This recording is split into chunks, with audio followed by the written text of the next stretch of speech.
Isa sa mga dapat nating malaman ngayong bagong taon ay kung sino yung mga taong gusto ng Diyos na samahan natin.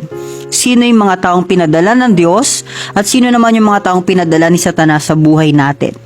Dahil yung mga taong pinadala ng Diyos sa buhay natin, sila ay makakatulong para lumago tayo sa espiritual at magawa natin yung pinapagawa ng Diyos sa atin. Dahil isang maling tao lang ang pumasok sa buhay natin, maaaring bumagsak ang espiritual natin at hindi natin magawa ang pinapagawa ng Diyos sa atin. Sa Aklat ng Gawa, Kabanata 13, Talata 2, habang sila ay nag-aayono at sumasamba sa Panginoon, sinabi sa kanila ng Espiritu Santo, ibukod ninyo sina Bernabe at Saulo, sila ay pinili ko para sa tanging gawaing inilaan ko sa kanila. Kaya mapapansin natin dito na ang Diyos mismo ay pumipili ng taong lagi nating dapat kasama para lumago tayo sa espiritual at magawa natin ang ipinapagawa ng Diyos sa atin.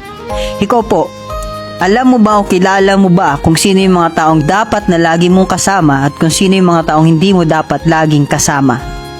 God bless.